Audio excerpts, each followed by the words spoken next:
In 2003, an abandoned Fusion lining factory clock tower, silent 30 years, 7 nights straight. Only 7 lone witnesses heard the bells. Yet the tower mechanism was rusted solid, with no power left. In early winter 2003, a bizarre event occurred inside a long-abandoned steel plant complex in Fusion City, Liaoning. This factory was built in the 1950s and had been deserted since it closed down in the early 1990s. The most prominent building in the complex was a 4-story, Soviet-style clock tower. After its mechanical clock stopped in 1993, its hands were permanently frozen at 11:47. On November 7th at night, laid-off Lao Jiang, sometimes scavenging scrap iron at the plant there, became the first known eyewitness. That night, he stayed out late looking for a stray cat that had run off. At exactly 12 a.m., he clearly heard the dull chimes from the clock tower. Not just one, but a full 12 rings. Each tick had that old clock's metallic scrape. It then made my hair stand up. Lao Jiang later told a local newspaper reporter investigating the matter, "I saw that clock rusted shut when I was a kid. How could it possibly chime?" What's even stranger is that when Lao Jiang called over 2 friends who lived nearby to check, the chiming had already stopped. The giant hands still pointed motionlessly to 11:47. His friends all thought Lao Jiang was having auditory hallucinations. On night 2, college student Xiao Lin, renting a room across the factory to prep for exams, heard bells while studying at midnight alone. The sound he described was consistent with Lao Jiang's account: heavy, slow, and with the creak of rusting metal grinding. He counted exactly 12 chimes. Xiao Lin specifically recorded it on his phone, but on playback, there was only static. Only the bell went quiet. Third night, taxi driver Wang heard it again there, driving past the factory's outer edge. To prove to himself that it wasn't a hallucination from drowsy driving, he even stopped his car and rolled down the window to listen carefully. After the 12 chimes ended, he saw a dim, yellowish light flicker on for a moment inside the window at the top of the clock tower, which was supposed to be empty, like the glow of an old-fashioned light bulb. It went out after about 3 seconds. Mr. Wang called police. On night 4, officers staked out there to catch. Strangely, the entire night was silent, and there was no activity from the clock tower. Stakeout officer Xiao Liu wrote in his report, "No anomalies were found. No power on site. Bell tower stairs collapsed, so we couldn't reach top to check." But on the 5th night after the police left, the chimes rang again. This time, the witness was a female worker on the summer night shift.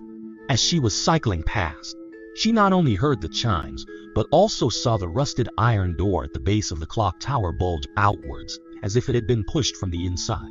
A smell like rust mixed with engine oil seeped from the crack of the door. On the 6th night, a skeptical reporter from a local TV station snuck into the factory complex with an infrared camera. He hid alone in an abandoned workshop across from the clock tower, staking it out from 11 p.m. to 1 a.m. His camera recorded everything. At exactly midnight, the clock tower's big hands suddenly began to shake violently, without warning, up above there. Then, the minute and hour hands began to spin rapidly, as if moved by an invisible hand. Not in the normal clockwise direction, but spinning rapidly counterclockwise, finally stopping at the 12 o'clock position. Then, the chimes began. But the reporter himself insisted that he didn't hear 12 chimes, but 13. The 13th rang faint, like an echo from far away. He said so softly, "And after that chime, I heard other sounds, like the footsteps of many people and the roar of machinery starting up, which lasted for about 10 seconds or so." The infrared footage showed that after the 12th chime, several blurry heat signatures did appear inside the clock tower, arranged in human-like shapes in the first-floor lobby, and disappeared after about 15 seconds. On the 7th night, the chimes were heard for the last recorded time. The witness is Master Zhao, a retired steel mill worker in his 70s from the plant.